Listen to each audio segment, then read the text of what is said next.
প্ৰিয়সকল, আমাৰ সকলোৰে পৰিত্ৰাণৰ বিষয়ে লিখিবলৈ মই প্ৰয়োজন বোধ কৰোঁতে ঈশ্বৰৰ পবিত্ৰ লোকসকলৰ ওপৰত এবাৰ সমৰ্পিত হোৱা বিশ্বাসৰ পক্ষে প্ৰাণপণ কৰিবলৈ দৃঢ় আহ্বান কৰি আপোনালোকলৈ লিখিলোঁ। কিয়নো কোনো মানুহ গোপনে আপোনালোকৰ মাজত সোমাল। তেওঁলোক যে দণ্ডৰ পাত্ৰ হ'ব এই বিষয়ে পূৰ্বৰে পৰা লিখা আছে। তেওঁলোক ভক্তিহীন লোক।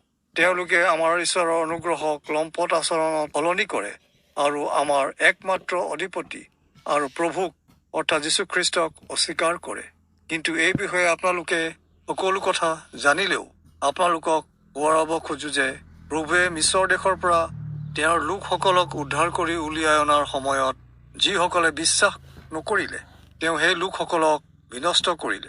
আৰু যি স্বৰ্গৰ দূতসকলে নিজৰ আধিপত্য নাৰাখি নিজ বাসস্থান ত্যাগ কৰিলে তেওঁলোকক তেওঁ মহাদিনৰ সুদবিচাৰৰ অৰ্থে অনন্ত দণ্ডৰ বন্ধনেৰে বান্ধি অন্ধকূপৰ অধীনত ৰাখিলে। এইটো ঠিক ছদোম আৰু গোমৰা নগৰৰ নিচিনা। আৰু ইয়াৰ চাৰিওফালৰ নগৰবোৰ তেওঁলোকৰ দৰে বেশ্যাগমন আৰু পুংঠ মৈথুনৰ অভিলাষত লিপ্ত হ'ল। তেওঁলোকে অনন্ত জুইৰ শাস্তি ভোগ কৰি আমাৰ আগত আৰ্শী হৈ আছে। ভাইসকল, তোমালোকে সতৰ্কতাৰে চলিবা যাতে কেনেবাকৈ জীৱনময় ঈশ্বৰৰ পৰা খহি পৰিবলৈ আপোনালোকৰ মাজত কোনো এজনৰে অবিশ্বাসী দুষ্ট হৃদয় নহয়।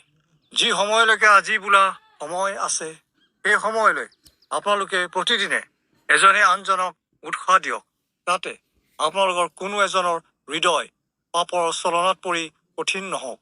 আৰম্ভণিতে খ্ৰীষ্টত আমাৰ যি বিশ্বাস আছিল, যদি শেষলৈকে আমি সেই বিশ্বাসত নিশ্চিত হৈ থাকো তেনেহলে আমি খ্ৰীষ্টৰ সহভাগী।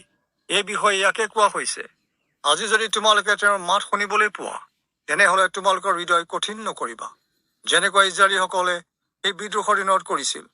কোনে ঈশ্বৰৰ মাত শুনাৰ পাছতো তেওঁৰ বিৰুদ্ধে বিদ্ৰোহ কৰিছিল? তেওঁলোক সেইসকল লোকেই নহয়নে যিসকলক মোচেয়ে মিছৰ দেশৰ পৰা বাহিৰ কৰি লৈ আহিছিল? ঈশ্বৰে 40 বছৰ ধৰি কাৰ ওপৰতে বা ক্ৰোধ আছিল? সেই লোকসকলৰ ওপৰতে নহয়নে যিসকলে পাপ কৰিছিল আৰু যিসকলৰ মৃতদেহ মৰু প্ৰান্তত পৰি আছিল? ঈশ্বৰে কাৰ বিৰুদ্ধে বা শপত খাই কৈছিল, এওঁলোকে মোৰ বিশ্ৰামত সোমাবলৈ নাপাব? যিসকল অবাধ্য তেওঁলোকৰ বিৰুদ্ধে নহয়নে? ইয়াতে আমি দেখো যে অবিশ্বাসৰ কাৰণে তেওঁলোক সোমাব নোৱাৰিলে।